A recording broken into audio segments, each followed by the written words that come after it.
I've never called myself a father. Oh, snap. Okay, ladies and germs, the moment you've all been waiting for. I assume, anyway, because this is our season finale show, so I expect that the longest time that you had to wait was for this one.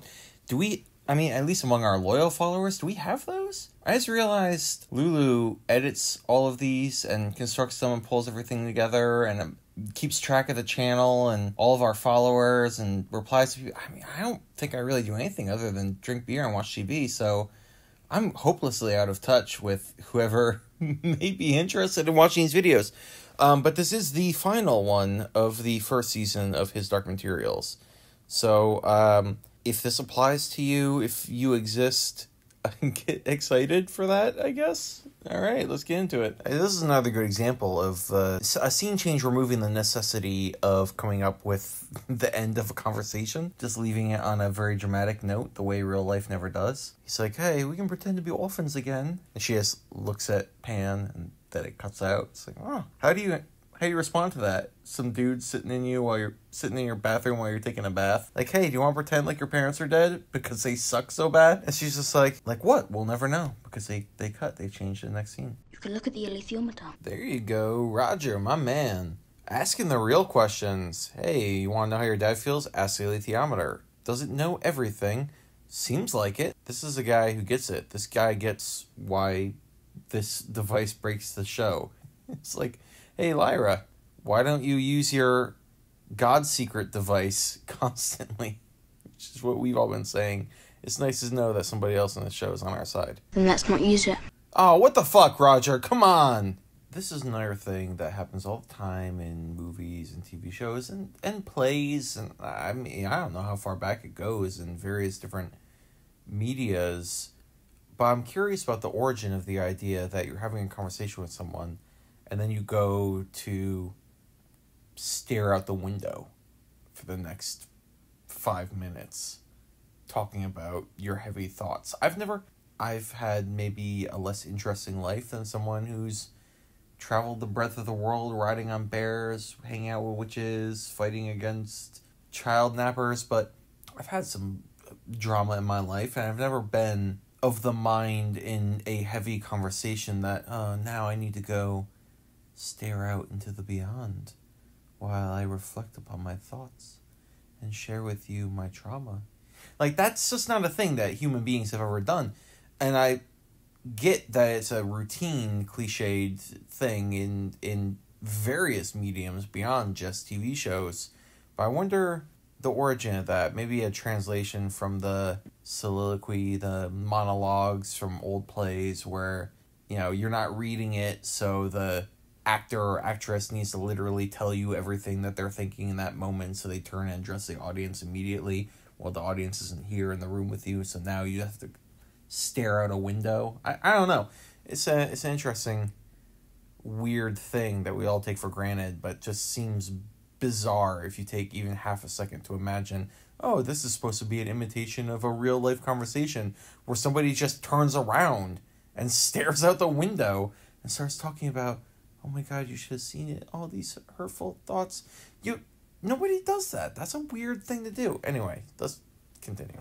God damn, this is the most cozy looking Arctic research station I've never been to one that actually exists, but she's like under this coat on a couch, and earlier she was with Roger in this pillow fort next to a fire. I want to go there. I bet they make a fucking killing on Airbnb. You kidding me? With their aurora pouring through the windows, and they're just cozy up under blankets on all these throw cushions. Are you joking? That looks so nice. I want to be exiled there. Fuck. Oh, I love when they do this, and it only seems to happen to British villains. It never happens to any other kind.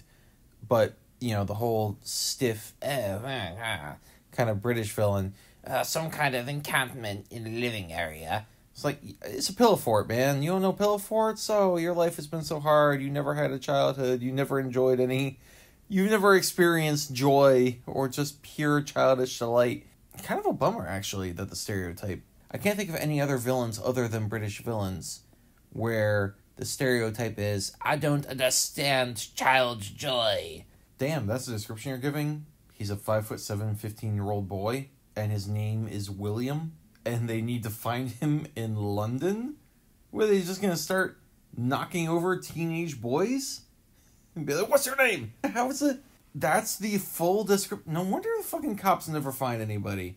In fairness, they'll share the information that they have, but seems like you could do a bit better. Anyway. And also a little bit earlier when she was talking to Thorold, but I love this whole thing. She's like, okay. I'll just tell them that their leader is hanging out in the hut. No need to check on him.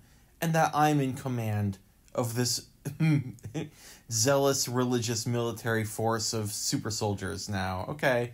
Thanks, guys. Let's go. Oh, aren't you the disgraced science lady? Maybe. I'm not even sure if we know you because your project was kind of secret. But yeah, sure. You're in command now. Let's do it. Yes, I know I'm a soldier, and it's night, and it's snowy, and there's clouds, and we're in the Arctic, but I gotta wear these shaded sunglasses on my full metal mask thing, because it just looks so fucking cool. So cool. Gotta wear my sunglasses at night.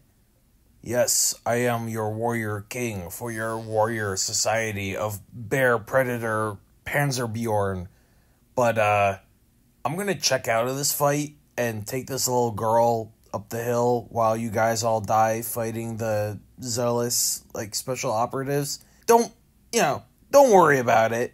I've only been in command of our tribe/kingdom/culture for, a day, but definitely kill yourselves fighting these soldiers with absolutely no information whatsoever about why or what I'm up to or where I'm going or why this girl's important or what's happening.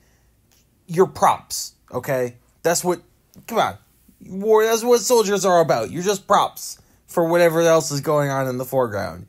This is the finale. We have to have a cool fight, so just go kill yourselves, and I'm gonna check out with this girl, but don't worry about it. Oh, and how fucking convenient is that? Oh, there's a bridge that only children can cross. And it bars our way for the final confrontation. Sorry, kid. I get it. It's probably only people. Bears are heavy, plus he's wearing armor. But no, the point is, come on, how convenient. There's only one way to the peak, and plot prevents me from accompanying you. Because having a big bear on your side is a little bit OP, so they decided to nerf your abilities for the final battle. Friggin' admins always getting involved. I always wonder if... I don't, because it's a fiction. It's all pre-planned, but if she shows up just 10 seconds too late to prevent something awful from happening, I wonder if she'll feel bad about the 30 seconds she spent kissing this bear on the nose. No, I get it. He is very emotional. He's been super helpful. But this whole kind of oh my god, it's urgent. We gotta get up there as quickly as possible. Oh, but wait. Oh, I love you so much. Oh, this is so sweet. Again, I can imagine the sentiment involved, but if you end up 10 seconds late for something, I wonder how you would think back on this whole goodbye with your bear buddy. Anyway, let's see what happens. Yeah, no, I get it. Drama, she's got to be there, but he ran up there as fast as he could. Lyra chased him the whole way. Her soldiers showed up and they're fighting the bears, and then somehow she's there ahead of Lyra, who had to cross the death bridge. I mean, I don't know. It's why bother? Why bother showing all these painful travel transitions and if people are just going to be wherever they need to be, it doesn't make any goddamn sense. Oh, man, that's some weak-ass writing. So Will's whole thing is he happened to be in a park where there was a cat that he followed for no apparent reason. Have you ever followed a cat that far? I've seen a cat, and I call it my hand. Hey, kitty. Have you ever followed a cat while you were running from the cops? Never mind all your other distractions in life, but have you ever followed a cat through a gate, discovered a portal, and then wandered through it? Okay, I don't expect you've had that experience, but... So, this whole first season is Azrael's arc is, I'm trying to open this portal because I want to kill God, because he sucks.